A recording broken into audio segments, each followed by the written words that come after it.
The war memorial here in Stratford that we often call the Cenotaph is one of only 3 in Canada that was sculpted by Walter Allward, who was perhaps the foremost sculptor of war memorials in the Western world. This one was commissioned in 1920. It was completed in 1922. The real significance here for Stratford is that the only other 2 in Canada, in Peterborough and in Brantford, weren't completed for another 10 years. And the reason for that was that Walter Allward went to Europe and he was commissioned to create the incredible Vimy War Memorial at just outside Arras, France at Hill 145. And you look at the mood and the tenor of this memorial here and the one in Vimy, and there's a lot of similarities. There's no sense of victory, there's no sense of conquest. What there really is in both cases is an absolute sense of despair, of sadness, and the futility of war. Here I often think about these 2 brothers right here, Alexander Barclay and William Barclay. They died together at Passchendaele just almost before the war was over. And those 2 personal stories that goes with those names are, to me, incredible. And you look at these hundreds and hundreds of names and you think about the homes and the wives and the children and the mums and dads that were left in absolute despair.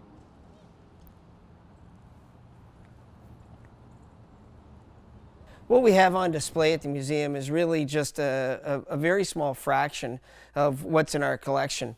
As we go here, as we head into Remembrance Day, we have some artifacts out. For example, a piece of this newspaper here. We have over 20,000 artifacts in the collection room here at the museum. A lot of them have to do with the Perth Regiment and the 2 Great Wars. This is our war aisle here at the museum, and one of the most significant parts of our collection. Not a day goes by that I don't look at some of these items and I think about, first of all, the horror of war, but also how war has changed. Some of these things are from the First World War, and we think about now how someone can fire a missile from Colorado and it goes to the other side of the world and hits a 2nd floor apartment somewhere else. This is a World War I bomb, which we have here, and the pilot in an open cockpit plane would literally hold that out the window and drop that on his target. I often think about this, some farm kid from southern Ontario who gets on a train, goes to Halifax, takes a ship to Europe, finds himself in northern France. This is a bayonet which attaches to the end of his rifle. Here he was maybe a few weeks or a couple months earlier farming here in and around Stratford. All of a sudden he finds himself in northern France, hand-to-hand combat with a member of the enemy, with his job is to kill the guy. I just can't imagine the psychological impact and the change that people go through with war. When we think about Remembrance Day, there's an obvious emphasis on the role that soldiers played, but women as well, not only in Europe, but on the home front as well. And we have several artifacts here that talk about the role of women. This is an actual poster from the Canadian Red Cross. It's not a replica.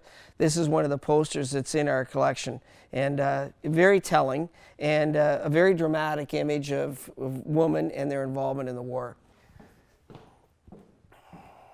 This is our Perth Regiment exhibit here at the Stratford Perth Museum. We have a number of permanent exhibits. This is probably the most important one. When we talk about the Perth Regiment, everyone associates it with the Second World War and particularly the liberation of the Netherlands. In reality, the Perth Regiment started before Confederation. It was created during the Fenian raids. It was involved in World War I and then World War II, and then of course it was dissolved in the 1960s. These are the colors of the Perth Regiment, and we'll go take a look at some of the things in our Perth Regiment exhibit. To me, the personal stories are the things that really make this exhibit different. This is called a dead man's penny.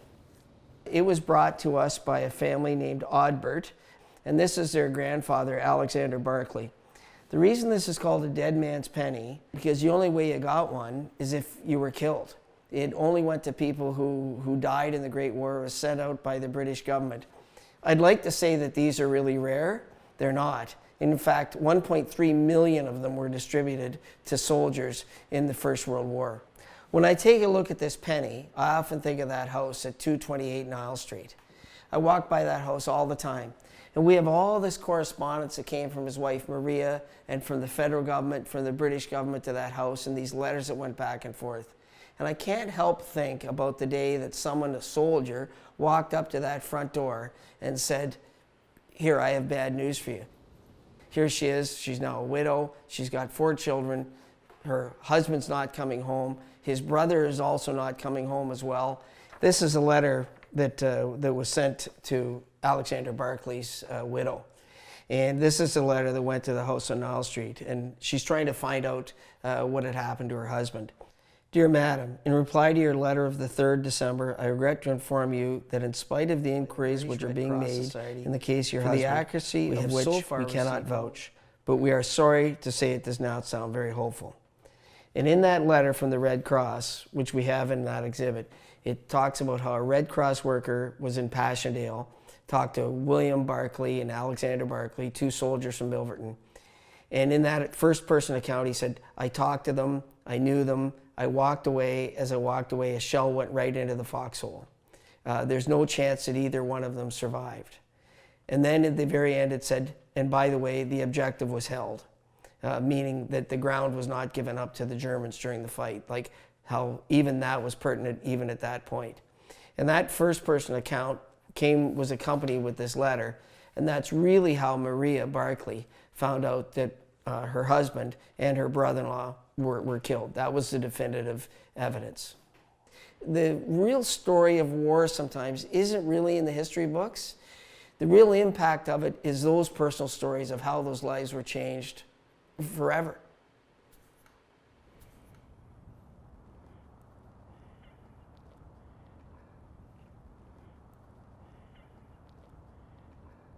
This is sort of sacred ground right here, because many of those names that are on there are also on Vimy Ridge, and some of them have no known graves. When I came back here in '46, all these friends were all dead. I was always interested in history. One of my better subjects, history and geography, and you'll remember that we had the China War going on with Japan before 1939, and then we also had the Finnish War with the Russians, and I got interested in a lot of that, plus the fact that my father had served in the First World War, and so I felt I should be, if I waited too long, it might be a short war and I'd miss it all.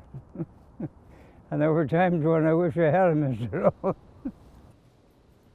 The thing about what's hard about D-Day is explain what type of day it was and everything, because of the noise and all the firing going on, went on constantly from 7:30 in the morning when we landed up to midnight.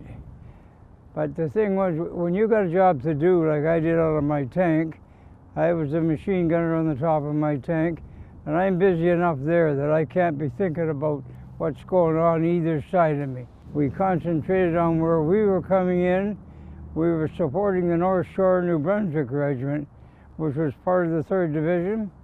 So we had to fire them in and then wait until they could get off the beach so we could come in behind them with tanks. And when we're coming in, a lot of those people that went in as infantry were floating on the water coming back out again. And it was a tough day. And we had a little different problem on my front, because there was a huge brick wall about 12 feet high covered right over the Cenotaph, and we were supposed to offload there and go through a wall that was supposed to be broken down, going to be blown up. Well, it wasn't. The people that were going to do that, they got blown up. So we had to contend with that, and our wounded was laying all over the beach there. We couldn't run over any of them, so we had to outflank it and go around the town and come in from the back way. We penetrated about 12 miles inland, which a lot of people aren't aware of. We made the deepest penetration in Normandy of any of the Allies. We had worked at this from way back in 1946 when I came back to Canada, because I was still in Europe for a year after the war. And we come back here and we would have just mainly the Legion group here and a small crowd. So over the years we've tried to build it up, go into the schools and talk to the kids and let them know what Remembrance is all about. And the reason they're free is because of the people's names that are on this cenotaph. The main thing is to do the service like we always do it. It'll mean just as much, but we still won't have the probably 2,000 or 3,000 fans here, which we always had. And we spent a lot of years to build it up so we would get them here so the public could understand what Remembrance Day is all about.